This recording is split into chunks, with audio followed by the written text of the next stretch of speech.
Public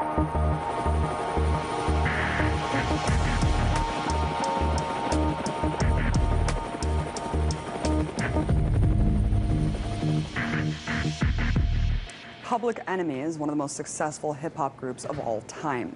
The rap collective introduced an entirely new musical genre to the world that incorporated politically charged and socially conscious lyrics, an anti-establishment message, and a philosophy that questioned authority. And perhaps no member of the group embodies this notion more than frontman Chuck D. Chuck is consistently ranked as one of the top MCs and lyricists of all time, and has taken Public Enemy's doctrine to nearly 100 countries around the world over the course of over 90 global tours. And just this past year, Public Enemy was inducted into the Rock and Roll Hall of Fame. Well, Chuck's a hard man to track down, but he was able to join me at 3 a.m. earlier this morning to talk about the corporate takeover of music, the political issues he's currently passionate about, and the upcoming festival on May 10th that we will both be featured at, called United We Stand. I first asked him how it feels to be a part of the Rock and Roll Hall of Fame. No better feeling was reached than the Rock and Roll Hall of Fame night when we had the Honorable Harry Belafonte introduce us, and we paid tribute to him by, we paid tribute to him when he actually talked about us, and that was something that we had to really try to push to make happen. Because how many times do you see octogenarians, especially those of color, speak their mind about what's going on in the world, the atrocity that's going on, the malfeasance by government, and this worldwide atrocities by structural situations that are more about the haves and the 1% than the have-nots and those that are left. And Harry Belafonte spoke to that, being introduced by Spike Lee, who made it possible to include Public Enemy in film with the uses of music in film to make political statements. So that was the high point of the Rock and Roll Hall of Fame. And when you designed your signature Public Enemy logo, not you specifically, but the group, why did you guys decide to put a man in crosshairs? Did you feel like your group was being targeted, and if so, by whom? Well, R&B, which is the 1980s, starting off in 1980 when Ronald Wilson Reagan became president. That was the beginning of R&B, Reagan and Bush. And being a black man, 20 years old in 1980, going through the decade of the 80s, I seen a lot of things that were highly hypocritical, the same old guard in charge, and just a total whitewashing over everything present in order to get back to the great old American spirit, for whatever that meant. So witnessing this in the 80s with the whole thing about, Reagan, I knew that being a black man or a black teenager or a black male in 1980, 82, 81, 79, 78, I knew we were targeted and not being part of, or not accepted as part of the public. Public Enemy goes back to that original thing in the Constitution that considered black people 3/5 of a human being. And with that, if the public is going to follow the document of the Constitution and we're going to be written up in it, then therefore it must be the enemy, adversary. So Public Enemy came up out of that. And on target was a B-boy at the time, which was the person that followed hip-hop, the rebellious figure that really didn't go for the okie doke. Crossed arms like Run DMC. This undercurrent of the bastardization of music. Chuck, you said that in the past that the essence of black music was in the group. Why do you think that the music industry has started to brand individual artists more and abandon that group? This was a concentrated effort by the major record companies who are in cahoots with the radio networks. They're all what they call corplantations, which have slave employees to do whatever it takes just to keep things into the black as opposed to the red. But when a corplantation does not give a damn about the population on a whole and just worries about their spreadsheets and their charts and their P&Ls, then they have to be questioned. They have to be checked. And the radio stations work on that premise. The record companies, which are really banking systems, work on that connected premise. And all these things. That's why I kind of wrote a piece recently just saying that what are we going to do for about stopping hip hop from becoming the new COINTELPRO one-stop shop for the prison industrial complex. Yeah. Because if you create the climate and you say it's hip to actually go into this area of thuggery where they've set up these, or they created these new laws that are locking up so many people for almost like doing nothing. Mm-hmm. You know, if a situation creates the climate and it's all about getting into the black as a profit motive, and they also have invested in prisons, then they're creating a one-stop shop by actually fulfilling the climate.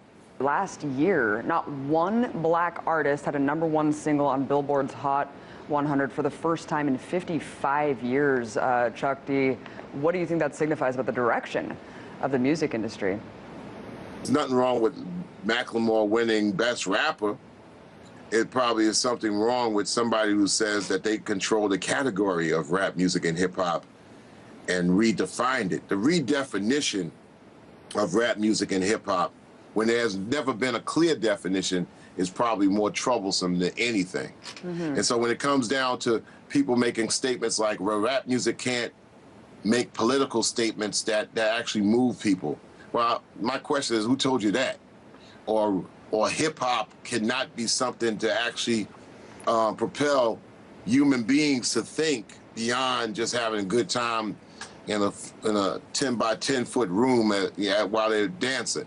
Well, who told you that? So there's a lot of misnomers out there that are floating around and being legitimized by Corplantations that hip hop can also expose and point a finger at, but it still has to maintain its ground and be strong by doing it. Sure.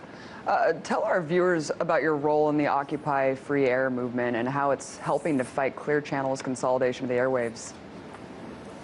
Terrestrial radio and free radio is just the waves that are in the air that can be picked up with an AM or FM receiver, small radio, whatever.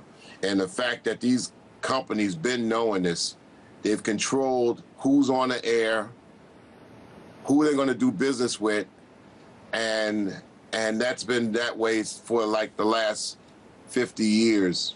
And that's just a crime when a local artist can't be heard, has zero chance of being heard locally because the airwaves are sucked up and soaked up by these Corplantations that want to dictate the people. Same songs over and over and over again by the same artists. It's amazing. It is a crime. Yeah, but nobody, the question is like, we ask the question why and never get an answer. And you get answers, these totalitarian answers like, well, they're the ones that are popular, what people are asking for. It's like a Pavlov dog effect. It's like, well, we played it to you 100 times, so you get conditioned to ask for what's been played to you. So you guys have had 95 tours, 96 countries. How have your travels influenced your views on the notion of internationalism? Immediately. We knew that with our point of view, we couldn't exist here in this vacuum. The minute we were able to get our passports, which is kind of derogatory. Getting a passport is like begging for a slave paper. So what difference is that from like South Africa back when you had to have your freedom papers, or you showed somebody in America that you gotta, get permission to go from one plantation to another plantation because a master's told you so. Well, I just think it's derogatory for human beings, especially in the millennium, to get permission to visit the planet Earth. But we got to have a passport because governments are in charge of things. And I'm a culturalist. I'm an earthicist. I'm not a citizen of anything. I believe that culture and governments are diametrically opposed, far apart, and beware of a government that says it's in charge of culture. So I like the world, and I like to visit the world. I don't necessarily gotta, I don't like asking governments for permission to visit the Earth, which I feel all humans should have. Chuck, We are both going to be at the Free and Equal Festival on May 10th, which is all about creating that level playing field for political candidates. Why did you sign on board of the festival? Because I got a big voice, and I think my voice, along with my partners, can lead a genre with big voices to make an impression with music that can be just as impactful, if not more so, with the uses of technology and direct media today than the Pete Seegers, the Kingston Trio, Curtis Mayfield, Odetta, Joan Baez, people like that. You know, we should be able to make hip hop be impactful and make a statement and escape the corporate veil that just cloaks dumbassification and anti-intellectualism on the masses. I think it's the position of the artists and the artistes to combine with people who do this work tirelessly, nonstop, all the time, giving their lives into it. The least we can do as artists is bring light to that, like a prism. Music's this universal language, and that's what's so amazing about this festival, is bringing so many artists, musicians, and just really amazing radical thought there, Chuck. And there's so much divide and conquer going on when it comes to uniting these voices outside of the establishment. Will it take more events like United We Stand to really take this alternative movement forward? It's a shame that we're considering this radical. The whole game and trick is that they could get a couple of, they could get time on their side and get a couple of generations who are really combative about it to get old and pass on and trick the new generations and throw toys at them to hold them off. And one of the biggest crimes is the MTV networks, and they spell MTV EMPTYV, because they give you nothing really. And the Booty and Thug network of BET that's hijacked hip hop and rap music. And their whole games is to extend teenage years to 35. And this has been the principle since 1990. Let's turn teenagers from 17 to 35. And when they wake up out of the fog at 36 years old, they feel that, you know, with 3 or 4 kids, they're paralyzed to move left or right. And so they got to go with the flow. People are really waking up to this, Chuck, and that's why events like the United We Stand Festival and this show and your music, really hoping that we can bring people out of the slumber, unite, fight, resist, get back to the root, and really make a change here. Chuck D, amazing to have you on. Thank you so much. Yes. And we pay tribute to him by, you know, we paid tribute to him when he actually talked about us.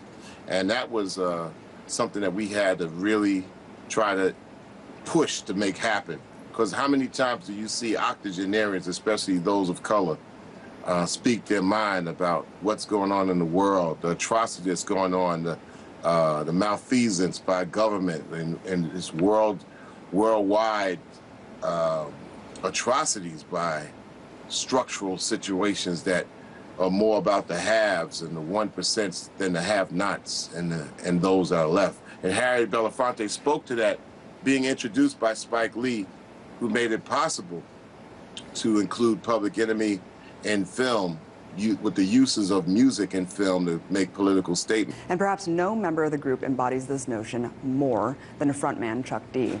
Chuck is consistently ranked as one of the top MCs and lyricists of all time, and has taken Public Enemy's doctrine to nearly 100 countries around the world over the course of over 90 global tours. And just this past year, Public Enemy was inducted into the Rock and Roll Hall of Fame. Well, Chuck's a hard man to track down, but he was able to join me at 3 a.m. earlier this morning to talk about the corporate takeover of music.